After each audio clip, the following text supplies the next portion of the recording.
అందరికీ జై భీమ్. నేను Rajesh Mahasen. Welcome to Mahasen media. ఏమండి ఇక్కడ ఒక ఇద్దరు ఉన్నారు చూడండి. వీళ్ళిద్దరు ఉన్నారా? వీళ్ళిద్దరిని కూడా ఇక్కడ ఇంకో క్యారెక్టర్లో చూపిస్తాను రండి. ఇక్కడ ఎప్పుడైతే ప్రశ్న రావణ్ని అరెస్ట్ చేశారో సెంటిమెంట్ వర్కౌట్ అవ్వాలంటే ఇక సుగాలి ప్రీతి గారి తల్లి ఆవిడ వీల్ చైర్లో ఉంటుంది కాబట్టి ఆవిడని తీసుకొచ్చి ఇమీడియట్గా ప్రెస్ మీట్లు పెట్టించడం ద్వారా ప్రశ్న రావణ్ మీద ఒక సెంటిమెంట్ క్రియేట్ చేద్దాం అనుకుని ఇమీడియట్గా వీళ్ళు తీసుకొస్తారు. ఇగో చూడండి, బండి దోసుకుంటూ వచ్చేసి వెంటనే ఇవి ప్రెస్ మీట్ పెట్టి ప్రశ్న రావణ్ గారి గురించి జాడ శ్రావణ్ గారికి నా బాధ చెప్పుకోనకు వచ్చాను.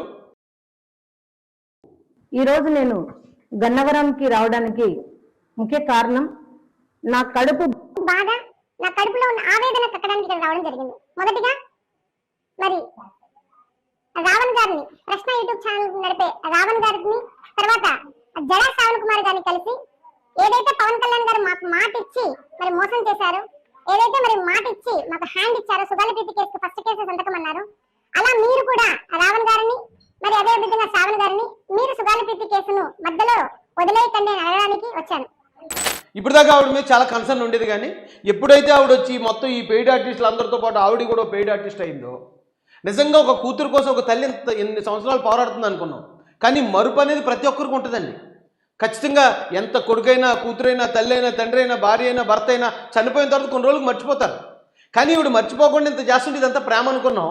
కానీ ఈవేళ ఎవరైతే సాయం చేశారో ఆ సాయం చేసిన పవన్ కళ్యాణ్ గారినే కేసులో ఇరికించాలి అని వైసీపీ ఇస్తున్న పేటీఎం కోసం ఇవిడు పనిచేస్తుందో, నిజంగా ఈవిడి కూతురు యొక్క మరణాన్ని ఈవిడు డబ్బుల కోసం వాడుకుంటుందని ఈరోజు చాలామంది విమర్శిస్తున్నారు. అది నిజమేమో అనిపిస్తుంది. కేవలం పాపం సుగాలి ప్రీతి మరణం మీద ఆ ఎస్ఎస్టీ కేసు పవన్ కళ్యాణ్ గారి వల్ల కట్టడం, ఒక 5 ఎకరాల పొలం రావటం, ఉద్యోగం రావటం, రకరకాల బెనిఫిట్స్ రావటం, ఇవన్నీ ఆవిడకి సరిపోలేదు, ఇంకా కావాలనుకుంటుంది. కాబట్టి ఇప్పుడు వైసీపీతో చేతులు కలిపి వాళ్ళు ఇచ్చిన డబ్బుల కోసం ఇలాంటి తప్పుడు కేసులు పెడుతుంది అని ప్రజలు మాట్లాడి నిజం అనిపిస్తుంది కదా. నిజంగా ఆ కూతురు మీదే ప్రేమ ఉంటే ఎవరైతే చేశారో తప్పు చేసిన వాళ్ళ మీద కసి తీర్చుకోవాలి, లేకపోతే వాళ్ళకి శిక్ష పడాలని అనుకుంటారు తప్ప సాయం చేయడానికి వస్తానన్న వాళ్ళు కలిసి చేస్తానన్నారు. ఆ టైం చేయలేకపోయారు, వేరే ఇబ్బంది వచ్చింది, చేయలేకపోతే వాళ్ళ మీద కేసులు పెడతారా? వాళ్ళని బ్లాక్మెయిల్ చేస్తారా? మేము కేసులు పెడతాం, మీ మీద దేశద్రోహం కేసు పెడతామని బ్లాక్మెయిల్ చేస్తారా? ఇలా ఎంతమందిని బ్లాక్మెయిల్ చేసి ఉంటుంది ఈవిడని చెప్పి ఇప్పుడు మొత్తం నెట్లో మొత్తం అంతా అదే ట్రోలింగ్ జరుగుతుంది.